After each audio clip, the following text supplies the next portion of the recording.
Hi guys, so this is chapter number 4th in economics, that is food security in India. So what does food security means? So first we will understand this, and after that we will move that how India ensure food security and what are the various challenges still persist in the India as a food security challenges. So, food security means availability, accessibility, and affordability of food to all people all the times. मतलब availability का मतलब क्या होता है, accessibility का मतलब अनअफोर्डेबिलिटी. Availability मतलब हमारे देश में कितना अनाज अवेलेबल है, मतलब हमने कितना इंपोर्ट किया, प्रीवियस ईयर से कितना बचा हुआ है, प्लस हमारे देश में कितना स्टॉक है, कितना अवेलेबल है फूड, मतलब हम कितना फूड को लेके सिक्योर हैं. एक्सेसिबिलिटी का मतलब होता है कि it should be within the reach of everybody. Food हर कोई खरीद सके, मतलब हर किसी को एक्सेस होना चाहिए. एंड अफोर्डेबिलिटी का मतलब है कि everybody should have the sufficient money to buy that particular nutritious food. So more और less you know that poor household are more vulnerable to food insecurity. Poor household सबसे ज़्यादा vulnerable होता है कब? Whenever there is a problem of production. जब production की problem हो कि प्रोडक्शन बहुत कम हो, या फिर जो फूड क्रॉप का डिस्ट्रीब्यूशन है उसकी प्रॉब्लम के चलते. जनरली फूड सिक्योरिटी इंडिया में डिपेंड करती है कि पब्लिक डिस्ट्रीब्यूशन सिस्टम कैसा है. Public distribution system PDS system, यानी जो आपकी राशन की दुकान है, राशन शॉप है आपकी, वो कितने एफिशिएंट हैं और गवर्नमेंट कितनी विजिलेंट है फूड सिक्योरिटी को लेके, जब जब फूड सिक्योरिटी की ज़रूरत हमें पड़ती है. So what is food security? So everybody know that food is very much essential for living, like as air for the breathing. But food security does not only mean that you are getting two square meal, but it has more dimensions. So what are those dimensions? We will see here one by one. First is availability of food. Availability of food, I have already discussed that food production within the country and food import and the previous year stock stored in the government granaries. So food production हमारी country में कितना हो रहा है, हमने कितना import किया है, यानी कितना फूड हमने बाहर से मंगाया है, और हमारे पास कितना फूड बाकी है जो गवर्नमेंट के प्रीवियस स्टॉक से. सो एक्सेसिबिलिटी का मतलब होता है कि food is within the reach of every person, that food हर कोई एक्सेस कर सके उस चीज़ को, हर किसी की पहुंच में हो फूड. ऐसा नहीं है कि सिर्फ कुछ ही लोग फूड को ख़रीद पा रहे हैं, बाकी लोग खरीद ही नहीं पा रहे हैं. अफोर्डेबिलिटी का मतलब है कि an individual must have the sufficient money to buy safe and nutritious food to meet one's need और डाइटरी डिमांड. सो हर किसी के पास उतना पैसा होना चाहिए ताकि वो फूड ख़रीद सके, राइट. सो हमारी कंट्री में फूड सिक्योरिटी तभी इंश्योर हो सकती है जब food must if when food is available for all the person, when all person have capacity to buy the acceptable quality and there is no barrier on the access to food. So why do we need food security? हमें food security की ज़रूरत क्यों पड़ती है? देखो, हमारा जो poorest section है, पुअरेस्ट सेक्शन यानी जो आपके SC ST OBC women elderly physical handicapped, या जो कुल मिला के बोलूँ तो मैं पुअरेस्ट ऑफ द पुअर और the poor people, they are most food insecure. वो सबसे ज़्यादा फूड इनसिक्योर हैं, उनको खाना चाहिए. And sometimes the people who are above poverty line they also face food insecurity या फूड सिक्योरिटी. हाउ? देखो, जब भी अर्थक्वेक आता है या फिर सुनामी आती है या फिर ऐसा कोई डिजास्टर आ जाता है जिससे, या फिर क्रॉप फेल हो जाती है, फेमाइन आ जाता है, अकाल पड़ जाता है, तो उस समय फूड सिक्योरिटी की ज़रूरत सिर्फ गरीब को ही नहीं, अमीर आदमी को भी पड़ती है. See in the time of pandemic that every one need a food security whether it is rich और द पुअर. कैसे? देखो, ड्यू टू नेचुरल कैलेमिटी, जब नेचुरल कैलेमिटी आती है, से सपोज करो ड्रॉट, सूखा पड़ जाता है, तो हमारे जो टोटल प्रोडक्शन है फूड ग्रेन का वो डिक्रीज हो जाता है. और जब टोटल प्रोडक्शन हमारी फूड ग्रेन का डिक्रीज हो जाता है, उससे शॉर्टेज ऑफ फूड हो जाती है, खासकर जिस एरिया में वो सूखा पड़ा है. और ऐसा चलते the price will be very high, food के प्राइस बढ़ जाएंगे और some people will not able to afford this such food. So, if such calamity happened over a very vast area and a longer period of time, अगर ऐसी कोई calamity बहुत बड़े area में होती है और लंबे समय तक चलती है, so it may cause the situation of starvation. Starvation यानी भूखमरी की सिचुएशन पैदा हो सकती है. So a massive starvation might take into a famine. एक मैसिव स्टारवेशन है वो फेमाइन का रूप ले सकता है। And famine is characterised by what wide spread of starvation. Famine के चलते भूख से बहुत सारे लोग मर सकते हैं। एंड दिस एपिडेमिक है वो उसके चलते काफ़ी ज़्यादा प्रॉब्लम हो सकती है, आपकी बॉडी स्टारवेशन से वीक हो सकती है, फूड नहीं मिल सकता। So take example of famine in 1943। 1943 में बंगाल में बहुत तगड़ा फेमाइन पड़ा था, जिसके चलते लगभग 30 लाख लोग मारे गए थे, राइट। सो आपको अंदाज़ा है ये लगभग कौन से लोग थे जो इन फेमाइन से मारे। So mostly they were agriculture labourer, fisherman, transport worker or other casual laborer. So these were the most because on that time the crop of rice was badly affected and the price of rice were very high. So these are the people who died in this famine. So food security की definition change हुई है over the time. किस तरह से change हुई है, let's see.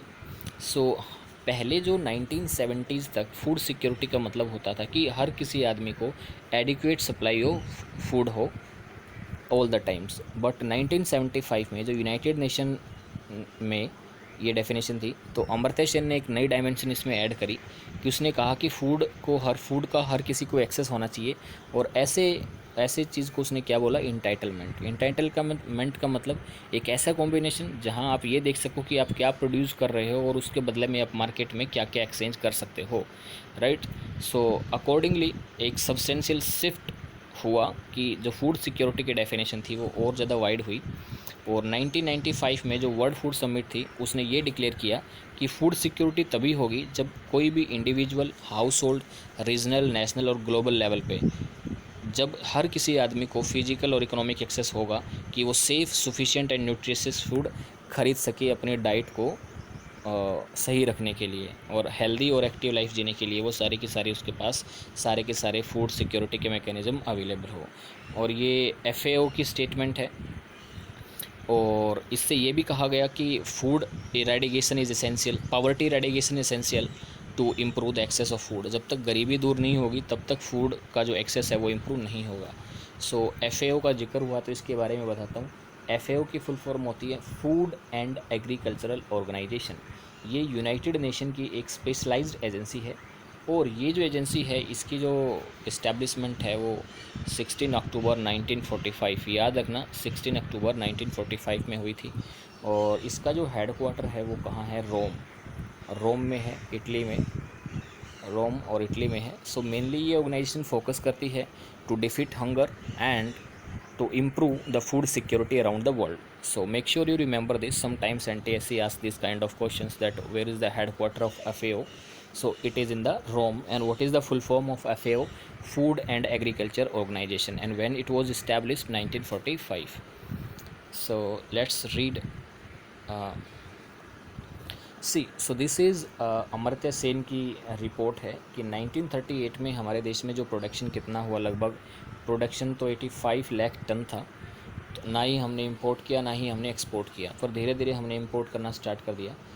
सो देखो 1938 में 85 था, लेकिन अगर 1943 की बात करें तो देखो 79 हुआ। कितने से, 1942 में 92 लाख टन था, जो कि 1943 से 79 आ गया, मतलब ड्रास्टिक रिड्यूस हुआ, जिसके चलते फेमाइन भी आया और 30 लाख लोग लगभग बंगाल में मारे गए, right. So here see an example, you can easily find out that these are the very much poor people. आपकी यहाँ पे रिच दिख रही है इनके पैरों में चप्पल नहीं है, फटे पुराने कपड़े हैं, फैमिली का साइज़ बड़ा है। So these are the people who are the most victim of the food security and the poverty as well. So इस एक्टिविटी पढ़ के आपको इसको आंसर देने हैं, ये आपके लिए प्रोजेक्ट वर्क है। So nothing like Bengal famine has happened in India again. लेकिन बंगाल फेमाइन के बाद ऐसा इंडिया में कभी नहीं हुआ। And but it is disturbing to note that today that even places like Kalahandi, Kashipur, ये कालाहांडी और काशीपुर उड़ीसा में है, वह जहाँ पे फेमाइन लाइक कंडीशन बहुत सालों तक चलती रही हैं, आज भी वहाँ पे आप देख लोगे तो आज भी हमारे इंडिया की काफ़ी पार्ट में, बिहार, यूपी, झारखंड, छत्तीसगढ़, उड़ीसा, यहाँ पे स्टारवेशन यानी भूख से काफ़ी ज़्यादा डेथ हो जाती हैं। और राजस्थान के बैरन डिस्ट्रिक्ट में, Palamu district Jharkhand, Baran district of Rajasthan, Palamu district of Jharkhand, ये काफ़ी ज़्यादा रिमोट एरिया है जहाँ पे आज भी आप डेथ परसिस्ट करती हैं. So therefore it is very much important to ensure food security at all the times, otherwise the people will suffer heavily. So now we will see that who are food insecure. So although a large section of people suffer from food and nutrition insecurity in India, the worst affected group are the landless people. Landless people or the people who have no land. सो जो traditional artisan थे, जो traditional service provide करते थे, या फिर जो छोटे मोटे काम में लगे हुए हैं, या फिर जो बेगर्स आपको दिखोगे फटे पुराने कपड़ों में सड़कों पे घूमते रहते हैं, these are the most vulnerable group. और अगर अर्बन एरिया की बात करूँ तो those people who are engaged in the ill paid occupation, जहाँ पे उनको पैसा उतना ज़्यादा नहीं मिलता, या फिर जो कैजुअल लेबर है मार्केट में. So these are the people who are mostly insecure. So these worker are largely engaged in the seasonal activity and they are paid very low wages just ensure to bear survival. सो इन लोगों को बहुत ही कम पैसा मिलता है क्योंकि ये seasonal activities में involve रहते हैं. और आपको पता है कि सीजनल अनएम्प्लॉयमेंट क्या होती है, जहाँ पे साल के कुछ महीने ही रोज़गार मिलता है. सो यहाँ पे एक स्टोरी दी हुई है रामो की. I want you to read this story and let me know if you get any problem. I really want you to read yourself this activity. And again there is another story of the Ahmad. I also want you to read this as you on your own. So अब ये देखते हैं कि जो social composition है along with the inability to buy food also play a role in the food insecurity. देखो अब social composition कौन सा है जिसको फूड इनसिक्योरिटी रहती है. So these are the SC, STs and some section of the OBC and lower caste among them. So या तो वो गरीब हैं या फिर उनके पास कोई लैंड नहीं है. अगर लैंड है भी तो वो काफ़ी ज़्यादा लो प्रोडक्टिविटी है. So these are the people who are more food insecure. और दूसरे पीपल वो हैं जो नेचुरल डिजास्टर से अफेक्ट होते हैं, या फिर वो लोग जिनको काम की तलाश में एक स्थान से दूसरे स्थान पे घूमना पड़ता है. तो these are the most food insecure people. So और दूसरा जो हाई इंसिडेंस है माइल न्यूट्रिशन का, मतलब जो कुपोषित का है, वो वुमेंस के बीच में देखा गया है. So it is a very matter of concern that even unborn baby are the at the risk of the malnutrition. जो बेबी अभी पैदा नहीं हुए हैं, वुमेन अगर हेल्दी नहीं होगी तो उनके बच्चे भी उतने ज़्यादा हेल्दी नहीं होंगे. इसके चलते जो लार्ज प्रपोर्शन है प्रेग्नेंट लेडीज़ की, नर्सिंग मदर की, या फिर जो बच्चे जो 5 साल से कम है, वो भी काफ़ी ज़्यादा फूड इनसिक्योर पॉपुलेशन में ही आते हैं. नेशनल हेल्थ एंड फैमिली सर्वे ने एक सर्वे किया था 1998 और 1999 में. उसने कहा कि ऐसे बच्चे और ऐसे जो वुमेन है उसकी जनसंख्या लगभग 11 करोड़ है जो फूड इनसिक्योर हैं या फिर जो मेल न्यूरिश्ड हैं. Food insecure people are disproportionately large in some region of the country, such as economically backward state with high incidence of poverty, tribal and remote areas, and more prone to natural disaster. So यहाँ पे काफ़ी ज़्यादा कौन से state में है तो आप देखोगे उत्तर प्रदेश, बिहार, झारखंड, उड़ीसा, वेस्ट बंगाल, छत्तीसगढ़, मध्य प्रदेश, महाराष्ट्र, ये वो स्टेट हैं जहाँ पे फूड इनसिक्योरिटी काफ़ी ज़्यादा है. फूड इनसिक्योरिटी का हंगर दूसरा एक एस्पेक्ट है. और हंगर का मतलब ये नहीं है कि poverty, hunger is not a just an expression of poverty but it brings poverty. भूख है वो गरीबी का उतना एक्सप्रेशन नहीं है, बल्कि भूख गरीबी लाती है. So attainment of food security is also involve what that eliminating current hunger and reducing the risk of future hunger. तो फूड सिक्योरिटी तभी हम अटेन कर पाएंगे जब हम ये इंश्योर कर पाएंगे कि जो आदमी करंटली हंगरी हैं उनकी हंगर को ख़त्म किया जाए और उसको फ्यूचर में हंगरी होने से भी बचाया जाए. So hunger has chronic and seasonal dimension. दोनों की डायमेंशन है. क्रॉनिक हंगर मतलब परसिस्टेंटली परसिस्ट करती है in terms of quantity and quality as well. और पुअर पीपल क्रॉनिक हंगर से बहुत ज़्यादा सफ़र करते हैं. क्यों? क्योंकि उनकी इनकम बहुत ज़्यादा कम होती है, वो अच्छा खाना नहीं खरीद पाते. और सीजनल हंगर का मतलब है कि जब भाई हार्वेस्टिंग हो रही है तब उनको नहीं होती है, जब हार्वेस्टिंग नहीं होती है तो उनको मिलती है. तो सीजनल हंगर जो है एग्रीकल्चरल सेक्टर में ज़्यादा देखी जाती है. और कुछ अर्बन एरिया में जहाँ पे लोग कैजुअल वर्कर होते हैं, जहाँ पे जैसे बारिश के टाइम पे कोई कंस्ट्रक्शन एक्टिविटी नहीं होती तो उनको काम नहीं मिलता, तो उनकी फैमिली की इनकम कम हो जाती है and they are not able to earn the more wages for the entire year. So sometimes the seasonal hunger also persists. So the percentage of seasonal and the chronic hunger has decline in India, काफ़ी कम हो गई है अगर हम percentage देखें तो। देखो यहाँ पे टाइप ऑफ हंगर दी हुई है और दिया हुआ है कि रूरल एरिया में 1983 में कितनी थी सीजनल हंगर, जो कि 2000 में देखो तो 2.6 हो गई है, और क्रॉनिक देखें तो 0.7। अर्बन एरिया में देखें तो लगभग ये भी काफ़ी ज़्यादा ड्रास्टिकली कम हुई है। सो क्यों कम हुई है? क्योंकि India has aiming at the full self sufficiency in food grains since independence. So India ने जो दूसरा सबसे बड़ा काम किया है एग्रीकल्चर सेक्टर में, that is green revolution, and green revolution was mostly in the wheat and rice. So you already have studied what is green revolution. Green revolution simply means the high yielding variety seeds, the lot of pesticides, high irrigation facility के चलते काफ़ी ज़्यादा production high हुआ था, खासकर Haryana, Punjab and western Uttar Pradesh.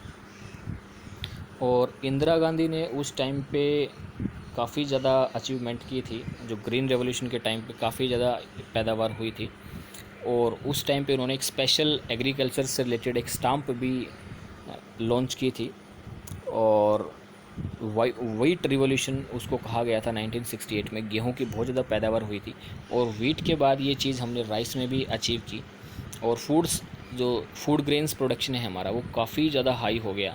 और आज जो हाईएस्ट रेट ऑफ ग्रोथ है वो उत्तर प्रदेश, पंजाब में काफ़ी ज़्यादा अचीव की गई है। जो फूड जो ग्रेन था जो बहुत ही ज़्यादा हाई पहुंच गया है, 2013 और 12 में लगभग देखा जाए तो 78.9 मिलियन टन पहुंच गया था।